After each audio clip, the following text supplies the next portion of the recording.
Écoute,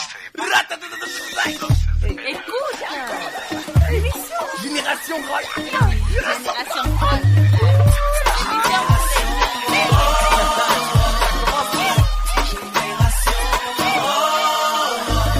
You're not me, I'm not you. You and I, together we are the Great Lake Generation. Let's build tomorrow.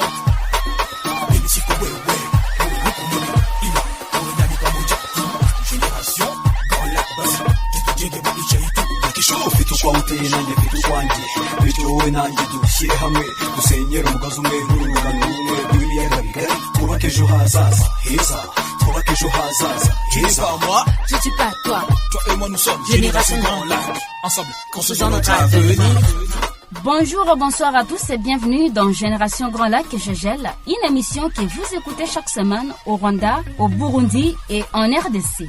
Exceptionnellement, la présentation d'aujourd'hui est au féminin. Je suis Sifamniaka Angèle de la RNDT Uvira. À mes côtés, ma consoeur qui nous vient du Burundi, Jambo Dada. Jambo ma sœur, pour nos auditeurs, je suis Joyce Guylaine, Emmanuel de la radio Bonesha FM de Bujumbura. Vous pouvez également suivre cette émission via notre page Facebook ainsi que notre chaîne YouTube, tous dénommés Génération Grand Lac. Merci à vous tous qui nous faites l'amitié de nous suivre depuis les hauts plateaux d'Uvira, Fizi et Mwenga, Ngweshe, Sake en RDC, Rumonge, Chankuzo au Burundi, Muhanga et Rwamagana au Rwanda, sans oublier vous tous qui nous suivez dans la diaspora via Internet.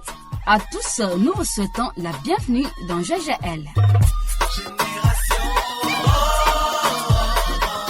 Mais c'est quoi Génération Grand Lac? Mais c'est tout simplement un rendez-vous des jeunes du Rwanda, du Burundi, de la RDC qui échangent autour des questions qui concernent leur région. Et cela se passe via les radios RNDT d'Uvira, Mama Radio de Bukavu, Radio Kivu Star de Goma, Radio Isango Star de Kigali et la radio Bonesha FM de Bujumbura.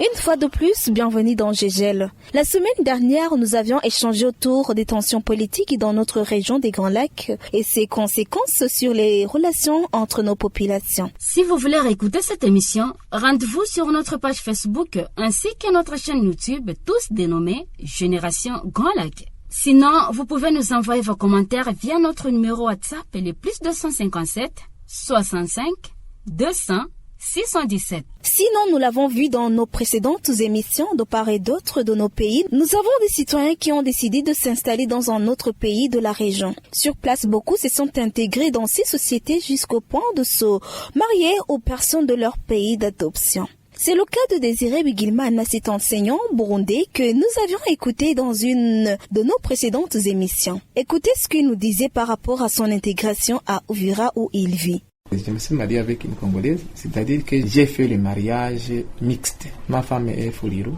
elle est congolaise. Et cela m'intègre davantage parce que la communauté congolaise aussi voit que celui-ci est devenu notre beau-frère, les autres notre beau-fils, et ainsi de suite. Nous sommes déjà mélangés. Demain ou après-demain, quand nous irons chez nous au Burundi, ils viendront. Quand mes enfants viendront au Congo, ils seront comme chez eux. Donc c'est une bonne chose. Donc le mariage aussi fait partie de l'intégration. On vient d'écouter là M. Désiré Bigirimana, cet enseignant burundais qui s'est marié à une Congolaise. Êtes-vous du même avis que lui? Pensez-vous que le mariage mixte peut contribuer au rapprochement de peuples des Grands Lacs? Sinon, comment faire pour briser le mythe autour du mariage mixte dans les Grands Lacs? Voilà autant de questions que nous allons aborder dans Génération Grand Lac d'aujourd'hui.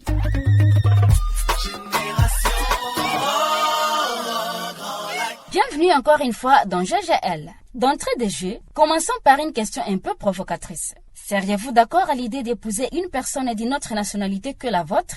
Écoutez tour à tour les avis des jeunes de Kigali au Rwanda ainsi que ceux de Goma en RDC. Leurs avis ont été recueillis pour nous par nos confrères Gabriel et Manerio de Isango Star de Kigali et Fidel Ketia de Kivu Stars de Goma. Rwanda, on dit quoi? Il y a des exemples comme mon voisin, là où j'habite, et il s'est marié à une Congolaise. Et ils ont 3 enfants. Ça fait 10 ans qu'ils restent ensemble. La famille des garçons reste ici au Rwanda, mais la famille de la femme reste au Congo. Il y a des visites mutuelles. Ça a créé une relation qui est très forte, quoi. Bien sûr, comme je suis rwandaise, je peux épouser un Congolais ou un Burundais. De toutes les façons, j'ai eu un enfant avec un Burundais. J'ai pas de problème.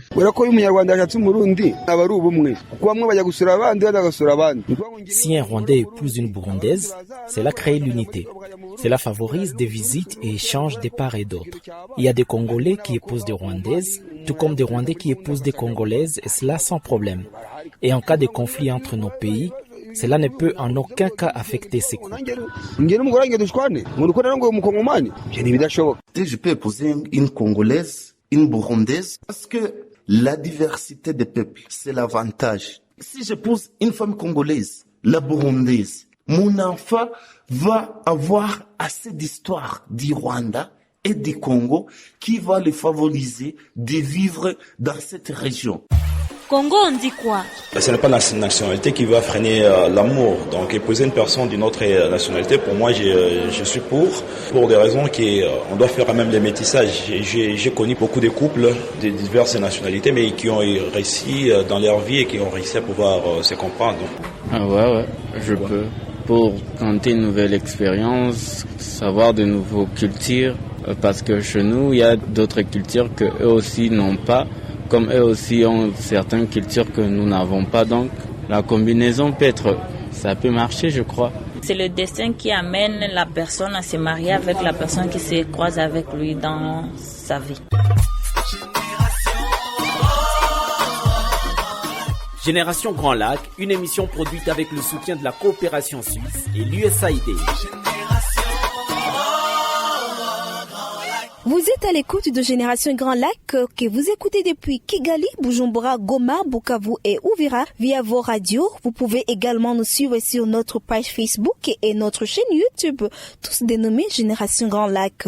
Nous venons de suivre certains jeunes de Kigali et Goma qui ne voient aucun inconvénient à l'idée d'épouser une personne d'une autre nationalité que la leur. En tout cas, ces jeunes de Goma et Kigali sont du même avis que ces Congolais que tu as rencontrés pour nous à Bujumbura, ma chère Joyce Imani Chimwe. Lui, c'est le professeur Jean-Marie Katubadi Bakenge, professeur à l'université du lac Tanganyika de Bujumbura, où il assure les cours dans la faculté des sciences sociales et politiques, département de communication et mass média. Voilà de cela 25 années qu'il est marié à une femme de nationalité burundaise et ensemble, ils ont 3 enfants.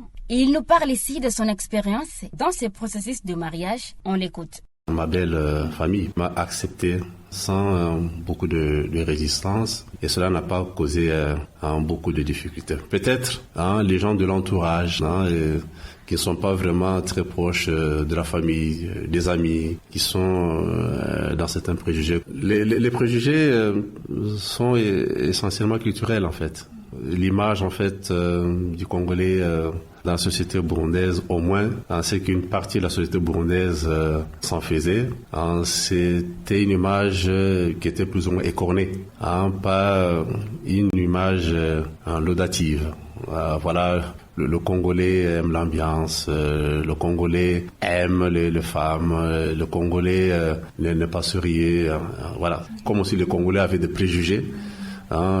Sur la personne qu'il allait prendre en mariage, avait des préjugés, n'est-ce pas, sur le Congo. Donc c'était en fait partagé. Et pendant quelle période? Nous sommes en 97, 98 par là.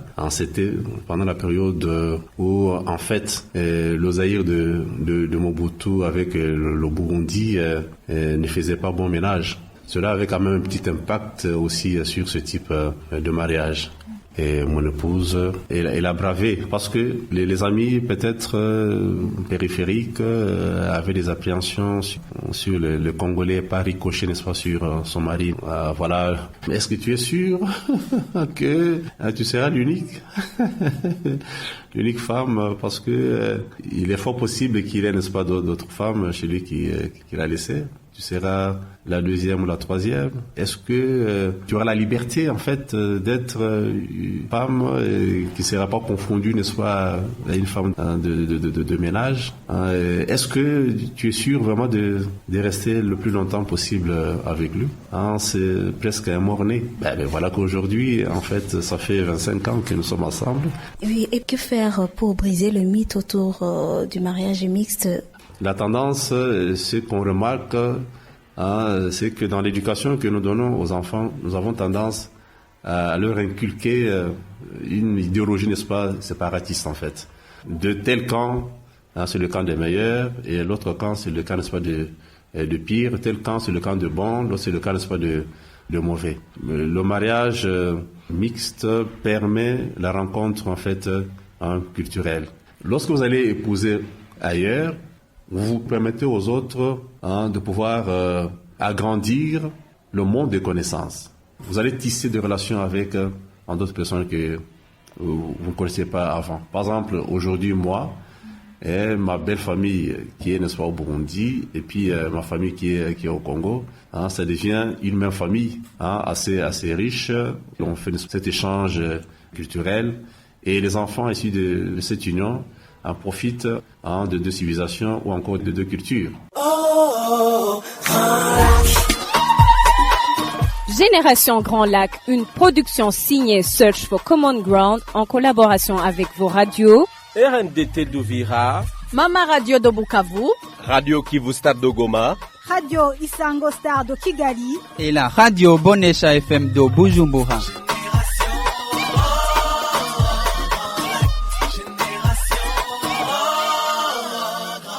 Vous êtes toujours à l'écoute de Génération Grand Lac que vous écoutez au Rwanda, Burundi et en RDC. Dans cette dernière partie de notre émission, retournons à Uvira pour écouter Monsieur Shukuru Shemitalo, qui est analyste sociologue congolais. Il revient aussi sur l'impact des mariages mixtes dans le rapprochement des peuples de la région, les défis dans ce type d'union et enfin il donne ses propositions sur comment briser le mythe autour du mariage mixte dans les Grands Lacs.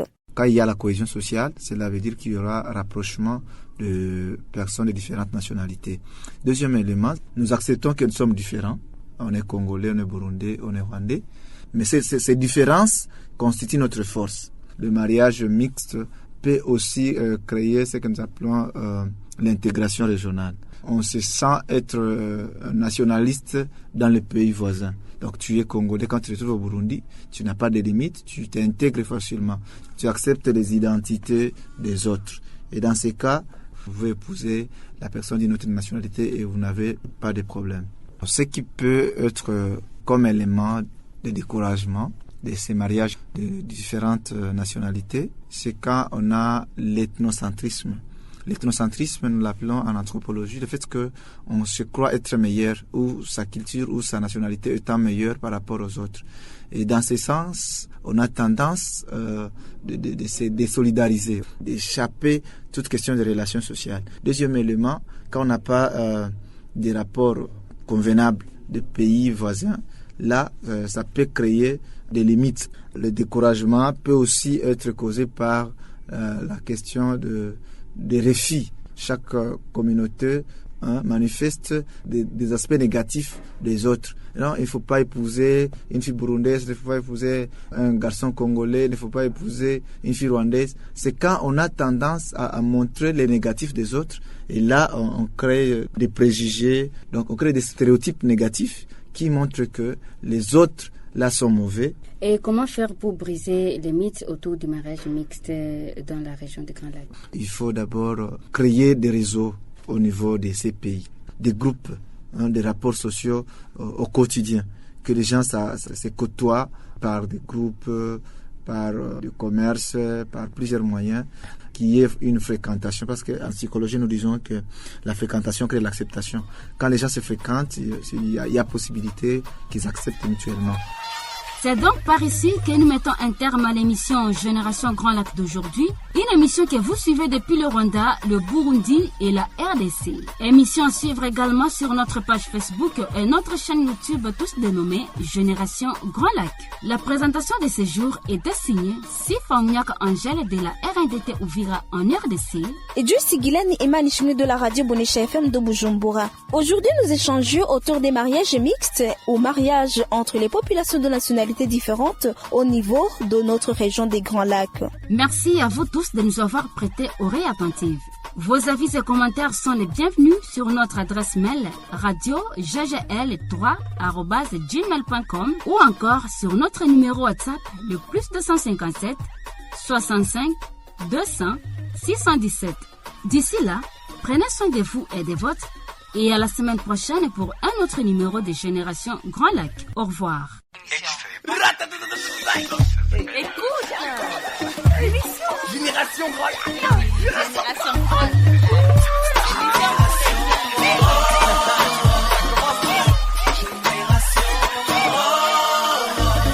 You're not me, I'm not you. You and I, together we are the Great Lake Generation. Let's build tomorrow.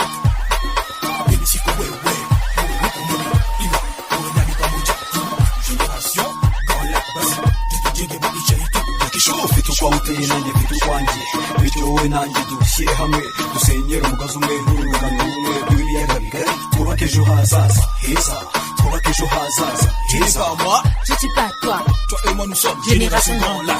Ensemble, construisons notre avenir.